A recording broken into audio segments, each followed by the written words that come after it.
2018. Police in Clayton, Missouri race to the scene of an armed robbery at a local restaurant.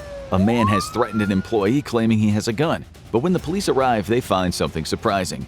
Instead of a gun, he's just using his finger. And as they arrest him, he utters 7 unexpected words. "I want to go back to jail."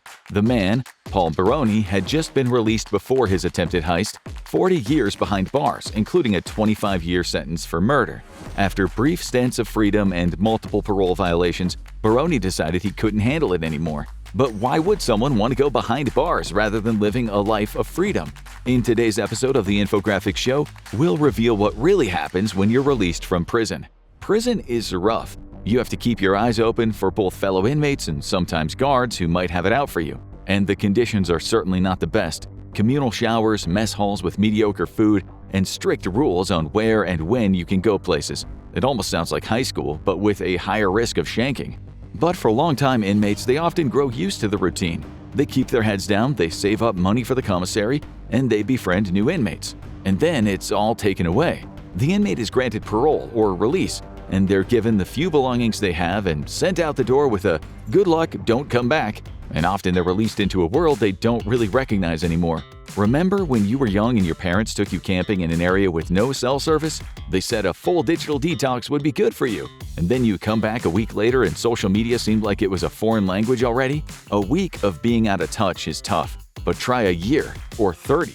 For longtime inmates who are released, it can feel like the world is completely different when they come out. They don't understand pop culture because they only caught snippets of it in prison. The technology is completely unfamiliar to them. Some longtime inmates may have never even used a personal computer, let alone a smartphone.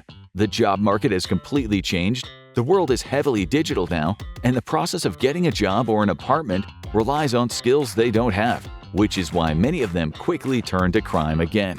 But even if they have the skills, they may not be able to use them.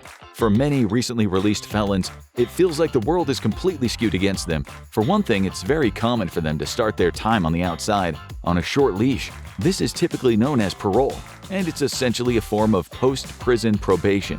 The inmates are released before the full length of their sentence, but in order to stay out, they have to meet some strict conditions. They have to meet regularly with a parole officer who has the final say on whether they're meeting the conditions of their parole. And they often have to accomplish certain benchmarks along the way, like having a suitable place to stay and a job. And there are other stumbling blocks in their way. For one thing, in many states, the paroled inmate is responsible for fees relating to parole. This means if an inmate doesn't have family to help him out while they get on their feet, the clock is ticking right away.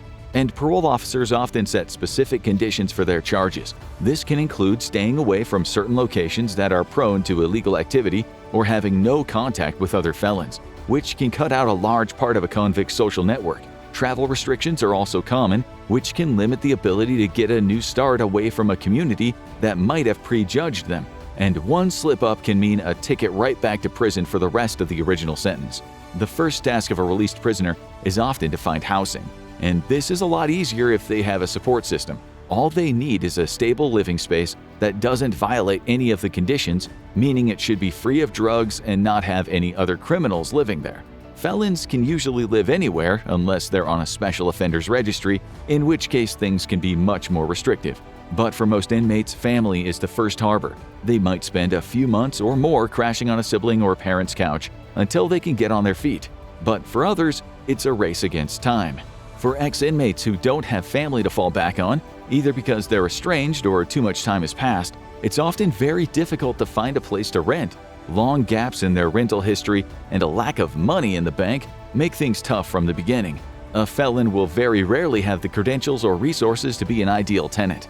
But there is another option: a shelter or halfway houses. This depends on the location, but many states are starting to offer traditional housing for newly released inmates to make this part a little easier.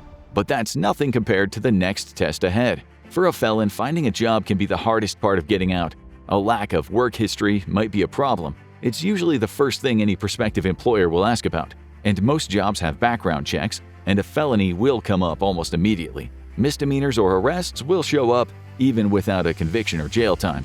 This will instantly knock off many of the highest-paying jobs, which have strict conditions for hiring, and often leave felons scrambling for any work they can get.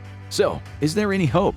There's more than there used to be. The most common path for many felons when seeking work is to look into trades and manual labor. It's fairly common for them to get some experience in it during work detail behind bars, and employers seeking work crews are often more interested in getting a loyal, hardworking employee than they are in checking history.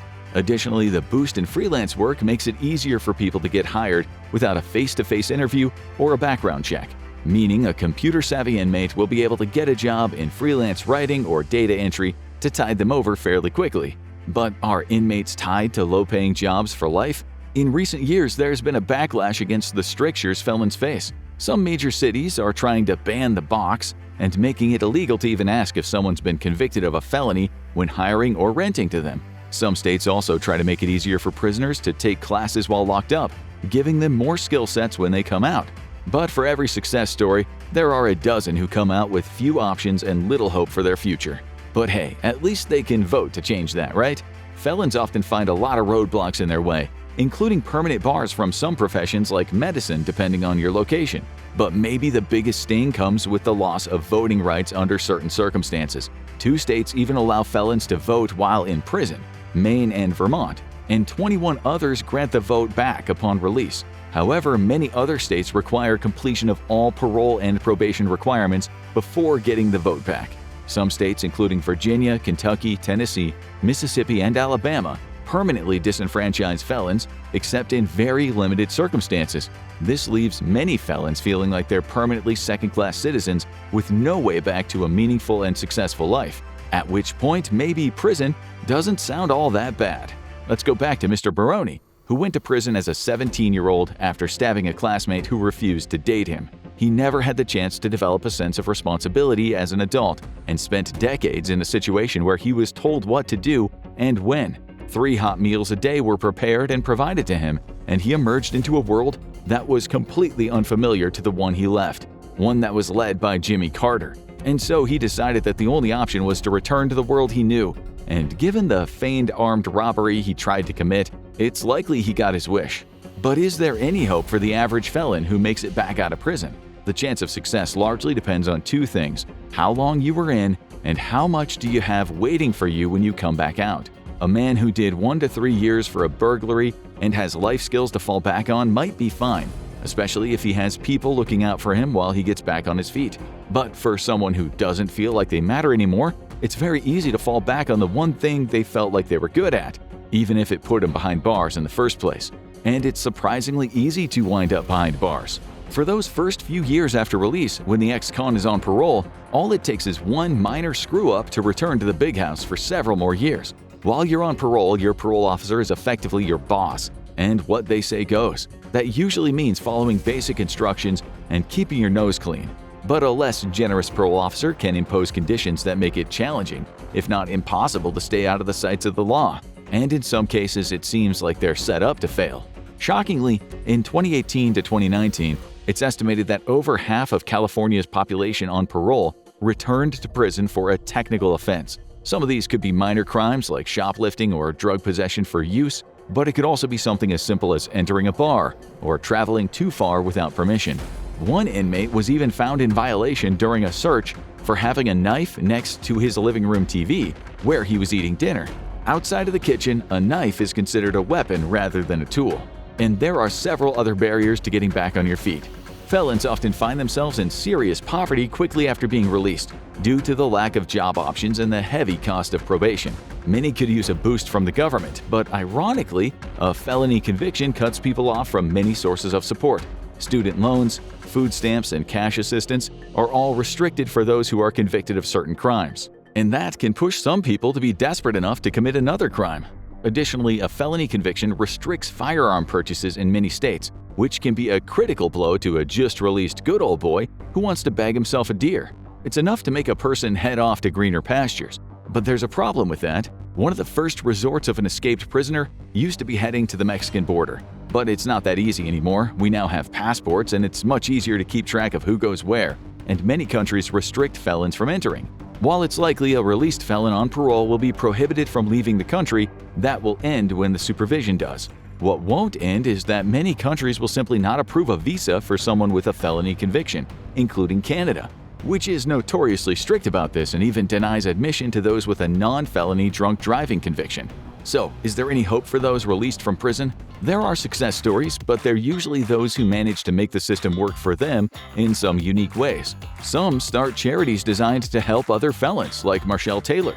This Colorado man was behind bars for most of his life for a variety of violent crimes, which led to lengthy prison sentences. While awaiting trial, he was diagnosed with a traumatic brain injury stemming from a childhood accident. And everything fell into place. Taylor's advocacy for brain injury sufferers impressed a judge so much that he suspended Taylor's current sentence. Taylor now aims to get other inmates the medical screening and treatment they need. And then there are those who take other approaches. One of the most unique jobs an ex-con can get to monetize their experience is a prison consultant. This doesn't require any formal training or certification, and it's a for-hire private position that teaches future inmates how to survive. The people who do this job usually have a first-hand experience in prison and are frequently hired by rich and high-profile criminals to teach them how to survive often short prison sentences.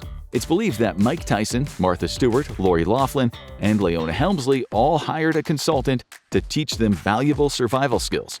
So clearly, surviving out of prison after a felony stint isn't easy, but it is possible, and it's probably worth it because as much security as Mr. Baroni has back in prison, he's not tasting a burrito or dim sum anytime soon. Want to know more about those who aren't getting out anytime soon? Check out why you wouldn't survive Supermax prison for where the worst of the worst go, or take a look at this video instead.